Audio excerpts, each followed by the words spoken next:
সকল বন্ধুদের জানাই আমার আন্তরিক ভালোবাসা আর বড়দের প্রণাম রইল। দেখো বন্ধুরা, কত সুন্দর কাঁকড়া এনেছে, কি ভালো লাগে না? কাঁকড়া তো ভীষণ আমার পছন্দ, খুব ভালো লাগে। মালঞ্চে থেকে আমার ছোটো কর্তা কাঁকড়া আনিয়েছে, মেয়েরা আসবে বলে। ওরা কাঁকড়াও ভীষণ পছন্দ, খুব ভালোবাসে কাঁকড়া খেতে। আমার বড় নাতনি, বড় মেয়ে সবাই ভালোবাসে। আর পার্শে মাছ দেখো, কত সুন্দর পার্শে মাছ, মচমচে করে ছোটো কর্তা বলে গেল মচমচে করে ভাজবে আর ঘন করে ডাল সিদ্ধ করবে। এটা চিকেন কষা চলছে। আমার একটা নাতনি আমার মটন খায় না গো, আমার সোনামণি মটন খায় না, তো ওর জন্য চিকেন। আর এধারে কড়াতে তেল দিয়েছি, পার্শে মাছগুলো মচমচে করে ভাজা হবে। আপনারা পুরো ভিডিওটা দেখবেন, পাশে থাকবেন প্লিজ, আমার অনুরোধ রইল। পার্শে মাছগুলো দেখো, সব মালঞ্চের মাছ। কুবুরি মাছ কেনে কীভাবে চিনতে পারে সব মাছগুলো এত সুস্বাদু হয়। দেখছি কাঁকড়াগুলো কেটে নিলাম, কিন্তু আজকের আর বানাবো না, ফ্রিজে রাখবো, রেখে দেবো, পরের দিন খাওয়া হবে।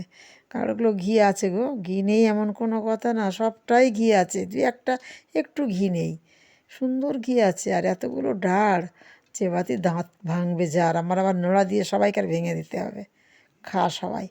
ওরা এলে যেন আমার আনন্দে বুক ভরে যায়। সব মায়েদের জীবনে হয় বলুন, ঘরে এলে আনন্দে ভাত সব টেবিলে গুছিয়ে আনলাম, আর কত রকম ভাজা করলাম একটু দেখে নেই, মাথায় কাজ করছে না, ওই জন্য গুনছি রকম হলো। আবার ডালটাও সুন্দর ঘন করে বানিয়েছি। এই দেখুন, আবার এটা চিকেন। একটা সোনামণি নাতনি আছে, ও তো চিকেন খাবে। হ্যাঁ, আর মচমচে করে ভাজা করেছি লাল লাল করে। পাশে ডাল আছে, দেখুন ডালটা এটা আমের চাটনি বানিয়েছি। মাংসের পরে মুখ ঠিক করার জন্য তোদের জন্য মা আবার চাটনিও বানিয়েছে, আম এনেছে তোর বাবা, খা। আবার ডালটাও দেখুন কালারটা দুর্দান্ত হয়েছে, আর ঘন করে বানিয়েছে একদম তকতকে করে, খা। ওরা এলে আমার খুব আনন্দ পাই গো। চলে গেলি 4 দিন 5 দিন খুব মন খারাপ হয়ে বসে থাকি, ভালো লাগে না কিছু, যেন ঘরে যেন কেউ নেই। এমনই হয় সব মায়েদের জীবনে বলুন, কী জানি আমার কষ্ট হয় গো। ওরা যখন চলে যায় না, এখনও চোখে জল এসে যায়, কান্না পায় যেদিন চলে যাবে। মটন বোধহয় আনিনি বন্ধুরা, দেখিয়ে ফেলাম, কথায় কথায় কি ভুলে গেলাম। আবার নতুন করে ফের একটু দেখাবো বন্ধুরা, মনে কিছু করবেন না। মনে হয় ভুলে গিয়েছি মটনটা আনতে, রান্নাঘরেই আছে।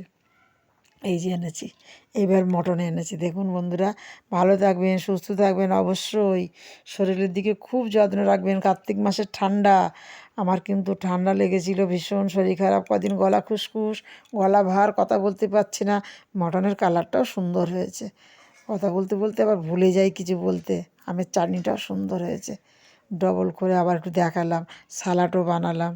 ভালো থাকবেন, সুস্থ থাকবেন। পরের ভিডিও আবার দেখা হবে বন্ধুদের সাথে, পুরো ভিডিও দেখবেন। ভালো ভালো থাকবেন, অবশ্যই অবশ্যই ভালো থাকবেন। আবার সব টেবিলে সাজিয়ে আনলাম। টাটা, ভালো থাকবেন।